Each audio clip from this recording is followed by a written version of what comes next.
Veja nesta edição do programa Inteiro Teor. TRF da Primeira Região determina que não é obrigatória a presença de enfermeiros nas unidades de atendimento pré-hospitalar do país. Em nosso espaço de ensino corporativo, vamos falar sobre a governança e a gestão para resultados. E no quadro dos caminhos da Primeira Região, fomos até o antigo sanatório Santa Isabel, em Betim, na região metropolitana de Belo Horizonte, para saber um pouco mais sobre a hanseníase, uma doença que durante meio século isolou pacientes em sanatórios que eram verdadeiros campos de concentração. Está no ar Inteiro Teor, um programa do TRF da Primeira Região.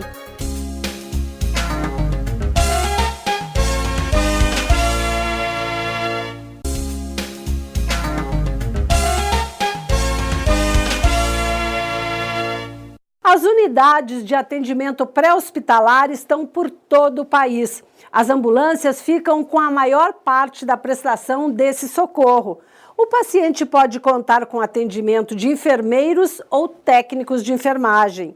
O Conselho Federal de Enfermagem buscou na Justiça a presença obrigatória de enfermeiros em todas essas unidades. Acompanhe. As ambulâncias do SAMU, o Sistema de Atendimento Móvel de Urgência, são o tipo de unidade móvel de atendimento pré-hospitalar mais conhecido.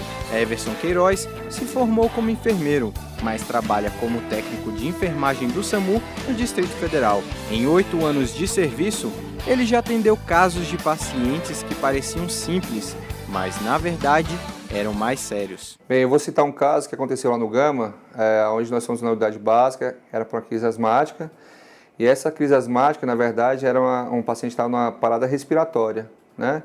Onde ele necessitava de uma via aérea definitiva, e ao chegar no local, como a gente era suporte básico, a gente não tem permissão legal para poder fazer essa manobra, e com isso o paciente entrou na parada cardíaca, né? Apesar de algumas dificuldades nos atendimentos, Everson afirma que no resultado final, a diferença do socorro entre enfermeiro e técnico é pequena.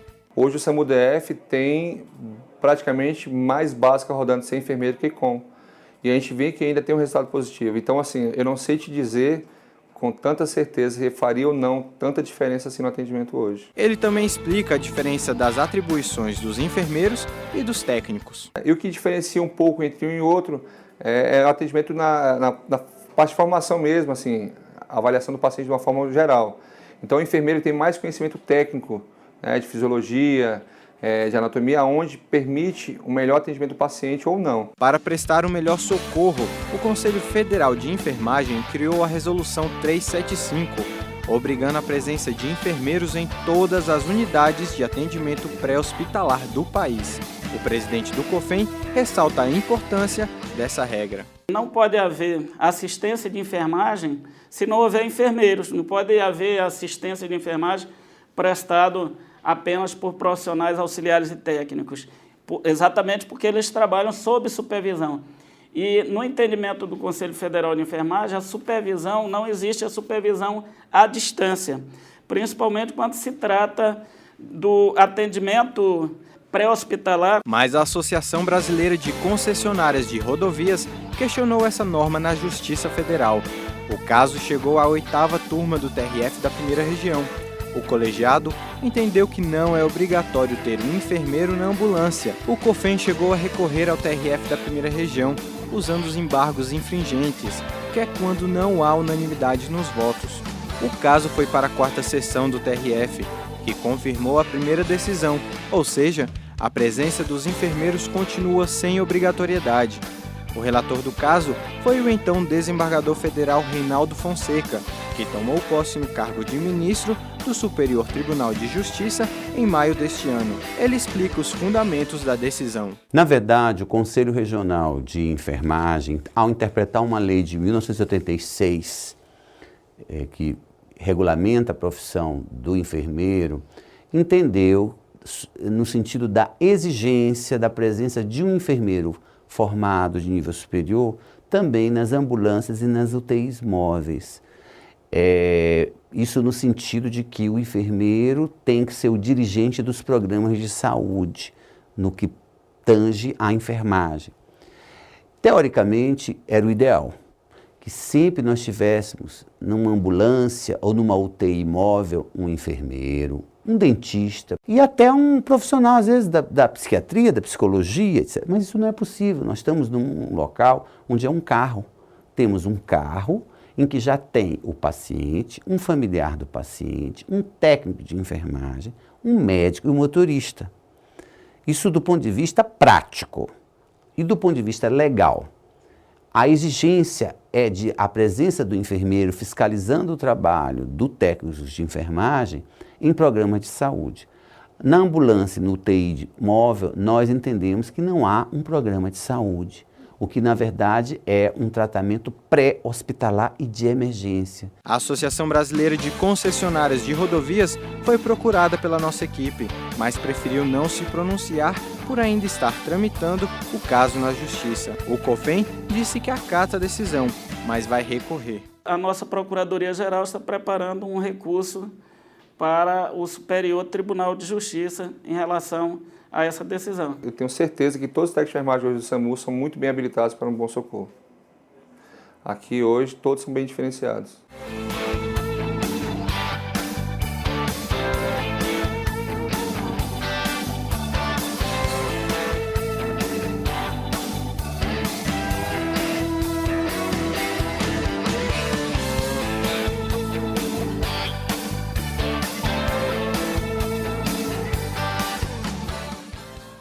Depois do intervalo, acompanhe um tema que vem adquirindo cada vez mais visibilidade na gestão estratégica de organizações públicas e privadas, a governança.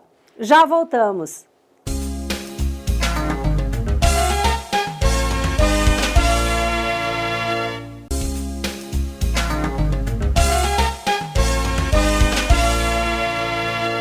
Vamos a um giro pelas decisões de primeiro grau da Justiça Federal da Primeira Região.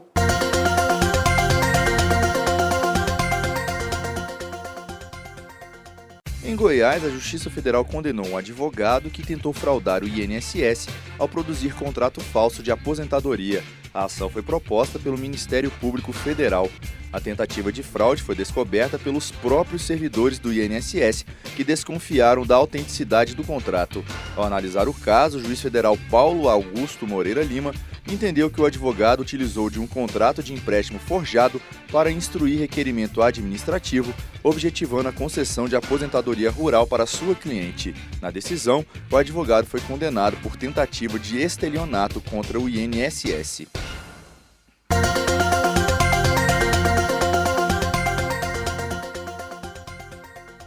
A Justiça Federal do Piauí condenou a Caixa Econômica Federal e a União Federal a indenizarem R$ 4.000 uma mulher que teve o saldo do seguro-desemprego sacado por outra pessoa sem procuração específica. Ao solicitar o seguro-desemprego junto à Superintendência Regional do Trabalho em Teresina, a autora da ação foi informada que seu benefício já havia sido requerido na cidade de Guaraí, no estado do Tocantins. A autora alega, no entanto, não ter sacado nenhum valor referente ao seguro-desemprego e que jamais esteve em Tocantins. Ao analisar o caso, o juiz federal Daniel Santos Rocha Sobral entendeu que a Caixa e a União foram responsáveis pelo dano sofrido pela autora, razão pela qual condenou ambos ao pagamento de indenização a título de danos morais. Em nosso espaço de ensino corporativo, a consultora da Fundação Getúlio Vargas, Rossana Pavanelli, fala sobre governança e a gestão para resultados. Acompanhe a reflexão.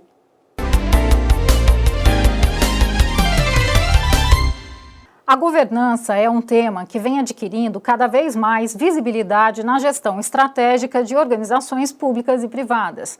Para compreendê-la, é necessário contextualizar as principais características do processo contínuo e circular da gestão, em busca do aprimoramento continuado de estruturas, de processos, de sistemas e de pessoas.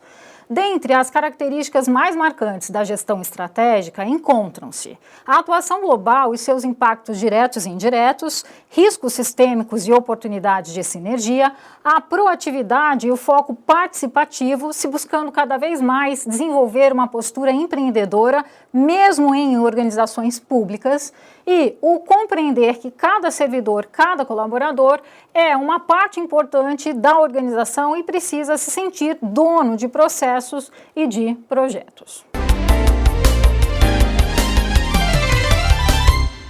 Você vai conhecer hoje um dos capítulos mais tristes da história da hanseníase em nosso país. Uma história que ainda não acabou. Muitos pacientes que sofreram internação compulsória continuam lutando na justiça pelo direito de receber pensão vitalícia. Fique com a gente, já voltamos.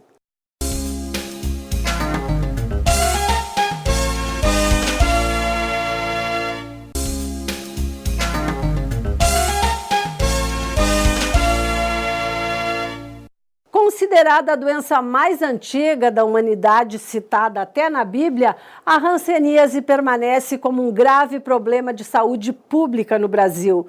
De acordo com o Ministério da Saúde, em 2014, 24.612 novos casos da doença foram identificados em todo o país. Segundo a OMS, a Organização Mundial da Saúde, o Brasil é um dos poucos países do mundo onde a hanseníase não foi completamente eliminada. Você vai conhecer hoje um dos capítulos mais tristes da história da doença em nosso país. Uma história que ainda não acabou. Muitos pacientes que sofreram internação compulsória continuam lutando na justiça pelo direito de receber pensão vitalícia.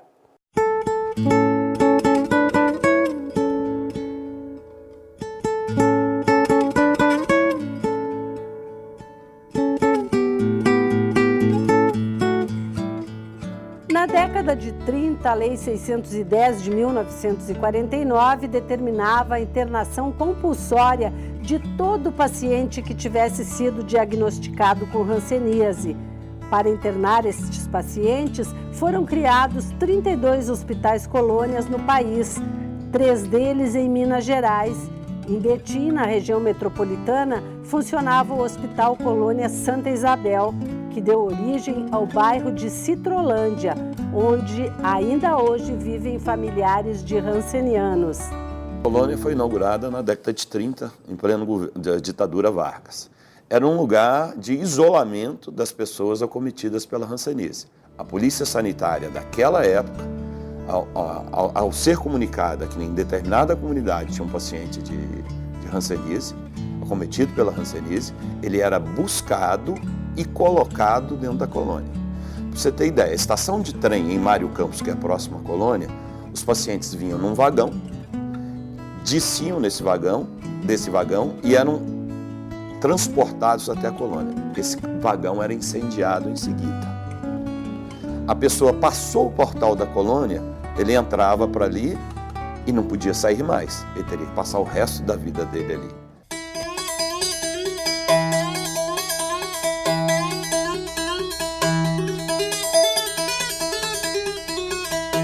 Nelson chegou à colônia com 12 anos de idade. Ele conta a dolorida primeira impressão.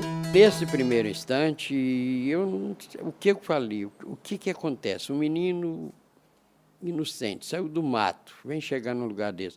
O sofrimento era tanto que eu cheguei a perguntar: chegou o fim da viagem ou chegou o fim da minha vida e dos meus irmãos? Dividida em vários pavilhões, as famílias eram separadas assim que chegavam à colônia. Meus irmãos adultos, cada um foi para um lado, minha irmã que era casada foi para o pavilhão da senhora, que era tudo dividido, né? A minha irmã que era moça foi para o pavilhão das moças, onde é o hospital hoje, e o meu irmão que era adulto foi para o pavilhão dos homens, e eu fui com o meu irmão, aquele ali do retrato, nós fomos para o pavilhão infantil. Aqui fica a entrada da colônia Santa Isabel. A partir deste ponto, os doentes capturados à força ficavam totalmente isolados, sem contato com nenhum familiar. Muitos, não suportando a solidão e o isolamento, se suicidaram. Muito suicídio, muita questão de loucura, de fugas, né? Então era um ambiente muito parecido com um campo de concentração. Só que o campo de concentração na Segunda Guerra, ele durou o período da guerra. O Brasil continuou isolando pacientes até 1986. E esses pacientes eram privados, não podiam ter contato físico com a família do lado de fora, ele podia ter contato da família no parlatório, mas ele não podia aproximar. Difícil é não sair, né? Prisão é terrível, não sair. Por que muita gente morria? De ficar na prisão lá. Tinha tristeza, tu olhava para quando é lá, Poropeba, Rio Poropeba. Muitos já caíram no rio lá, morria mesmo por querer morrer mesmo, porque a família abandonava. Morria de tristeza. Eu assisti ele está registrado no meu livro de memória, eu assisti no mesmo pavilhão que eu morava, em 65, uma distância quando aqui na parede ali, vamos dizer assim, um rapaz suicidar, um companheiro, né? Deu um tiro em cima do coração, à noite.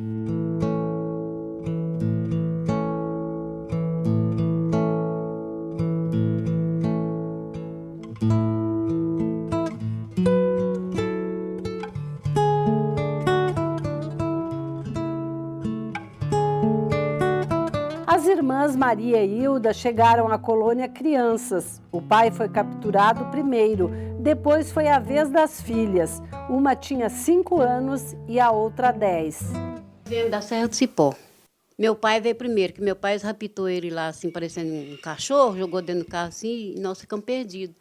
E no nosso ter ficado perdido ali naquela Serra do Cipó, aí todo mundo correu de nós, aí nós não temos contato com ninguém, mas todo mundo correu porque tinha medo, né? As irmãs cresceram no Preventório, o pavilhão onde ficavam as crianças, sem ter nenhum contato com os pais. Porque uma coisa é você ter uma mãe, um pai, você tem o colo da sua mãe para descansar a cabeça. Todos os dias eu tinha essa mania com minha mãe, né? E de uma hora para outra eles me mentiram da minha mãe. Tem uma frase escrita na minha memória. Foi esse dia mais triste da minha vida. Eu disse assim: estão me tirando da minha mãe, eu estou tirando ela de mim.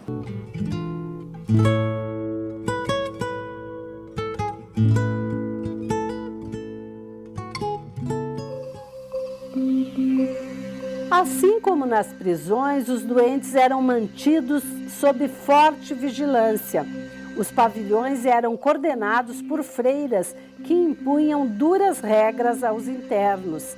Para impedir a fuga, havia guardas e correntes nos limites do sanatório. Na realidade, as colônias tinham muitas normas, regulamentos, tinha que cumprir ordem, né? Então,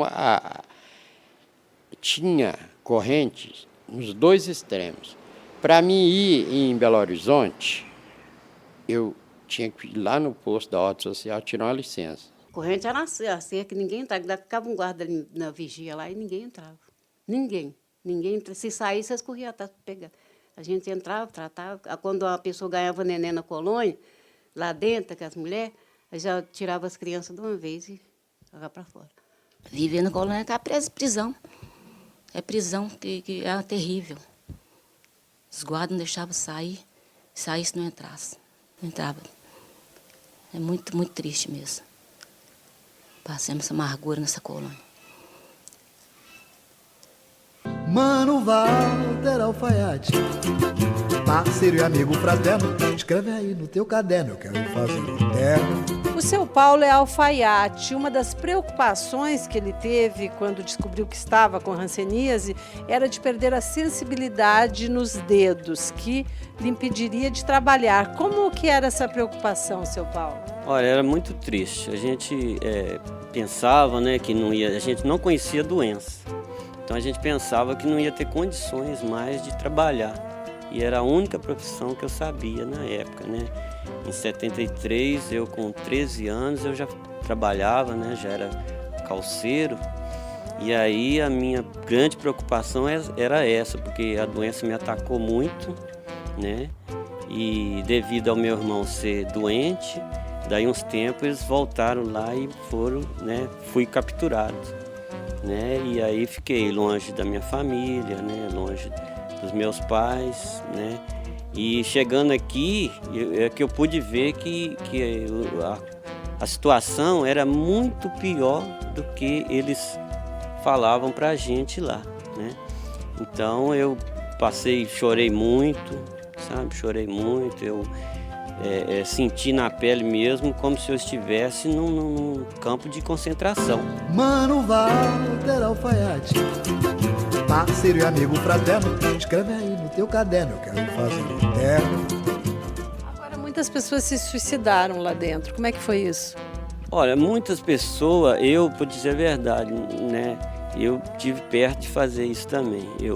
Teve noites muito tristes que eu falei assim, nossa, eu não acredito que, né, você vem de uma cidade que é tudo aberto, você vai onde você quer e de repente tem correntes, né?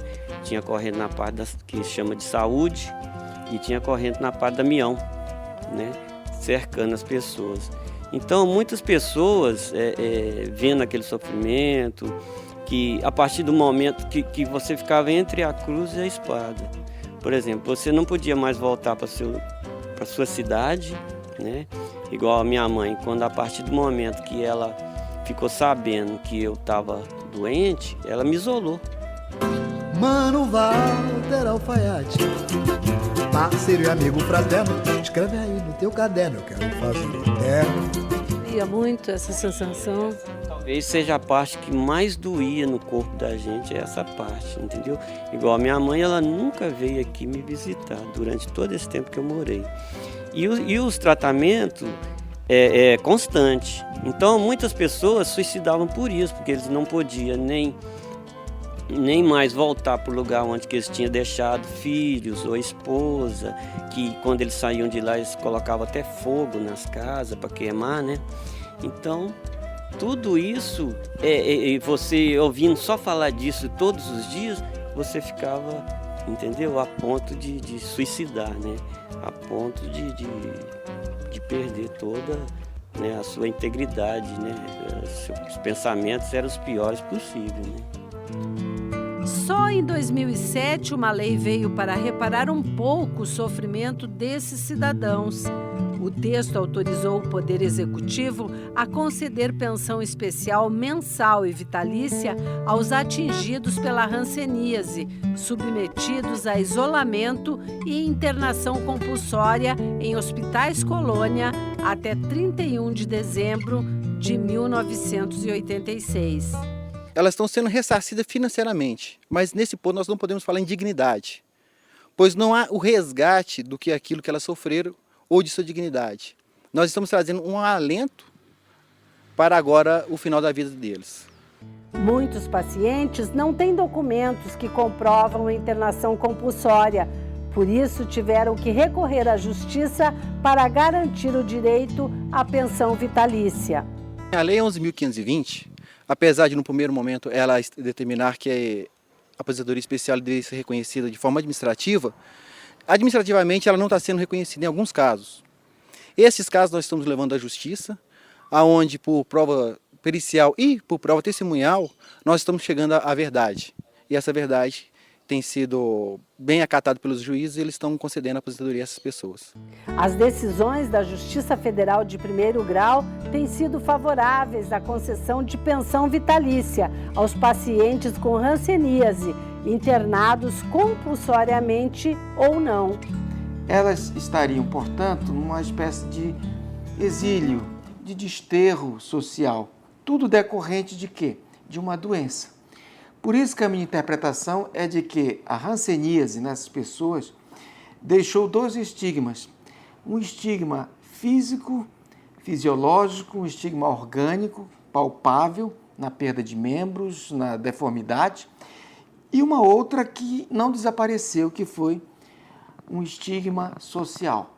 O estigma da rejeição, o estigma de ser considerado alguém diferente, alguém impuro dentro daquela comunidade. Por isso que entendo que mesmo depois do final da compulsoriedade, havia uma compulsoriedade social, uma obrigatoriedade. Essas pessoas já não tinham condições de voltar ao seu lugar.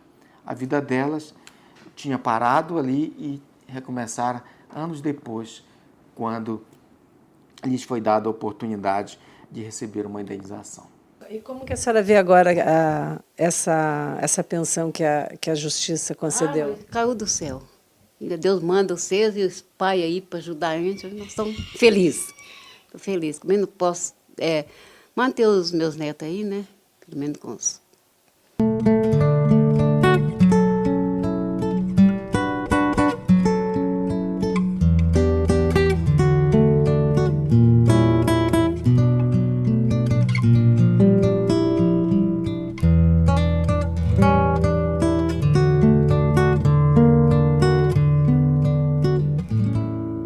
Na semana que vem, traremos uma nova reportagem sobre o tema, detalhando a Lei 610 de 1949, que, além da internação compulsória, determinava o afastamento dos bebês recém-nascidos de pais com hanseníase.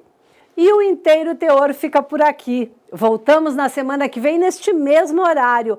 Participe do nosso programa enviando sugestões para o e-mail inteiroteor@trf1.jus.br. Confira também o programa no portal do Tribunal. Até um próximo encontro.